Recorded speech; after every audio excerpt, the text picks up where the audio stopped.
আসসালামু আলাইকুম গাইস, আশা করি তোমরা সবাই ভালো আছো। আলহামদুলিল্লাহ আমিও তোমাদের দয়ায় ভালো আছি। প্রতিদিনের মতন আজকে আসলাম তোমাদের মাঝে রান্নার ভিডিও নিয়ে। আজকে বগুড়ার আলু দিয়ে ডিম দিয়ে ভাজি করব। ফার্স্টে কড়াই বসিয়ে দিয়েছি, তেল পেঁয়াজ কাঁচামরিচ কুচি দিয়ে দিয়েছি, দিয়ে পেঁয়াজটাকে কাঁচামরিচটাকে ভালো করে ভেজে নিব। তো দেখো একটু ভেজে এখানে একটা ডিম দিয়ে দিচ্ছি, ডিমটা ভালো করে ভেজে নিব।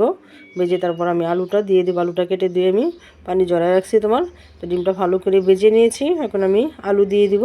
বগুড়ার আলু খুবই খুবই টেস্ট হয়। যে কোনো গুঁড়া মাছ দিয়ে চচ্চড়ি করো কিংবা যে কোনো মাছ দিয়ে রান্না করলে, তারপর এমনি ভাজি করলে খুবই ভালো লাগে। তখন পরিমাণ মতো লবণ দিয়ে দিচ্ছি, আর হাফ চামচ হলুদের ফাঁকিয়ে দিয়ে দিচ্ছি। এখানে 2টা টমেটো কুচি দিয়ে দিচ্ছি, দিয়ে আমি নেড়ে ছেড়ে ঢাকনা দিয়ে ডেকে দেবো সিদ্ধ হওয়ার জন্য। তো দেখুন নেড়ে ছেড়ে দিচ্ছি, দিয়ে আমি কিন্তু এখন ঢাকনা দিয়ে ডেকে দিব। আর তোমরা এইভাবে আলু ভাজি করে রান্না করে খেয়ে দেখো, ইনশাআল্লাহ খুবই খুবই ভালো লাগবে।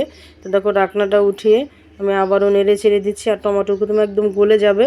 টমেটোর এখন একটু আস্তে আস্তে আস্তে আস্তে আস্তে থাকবে না, দেখো হালকা পানি উঠেছে, এই পানিটা একদম শুকিয়ে যাবে। আর যে আমি যে কোনো ভাজি করে একটু তেলের পরিমাণটা বেশি দিই, তোমরাও চেষ্টা করবে একটু পরিমাণটা বেশি দিতে তেলের, তাহলে একদম যে কোনো ভাজি খেতে খুবই খুবই ভালো লাগে, খুবই টেস্ট হয়।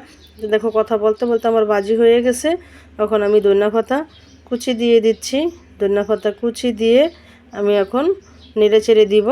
তো দেখো আবারও তোমাদেরকে নেড়ে চেড়ে দেখিয়ে দিচ্ছি। আর ভাজিটা এত এত টেস্ট হয়েছে কি বলবো গাইস, অনেক অনেক মজা হয়েছে।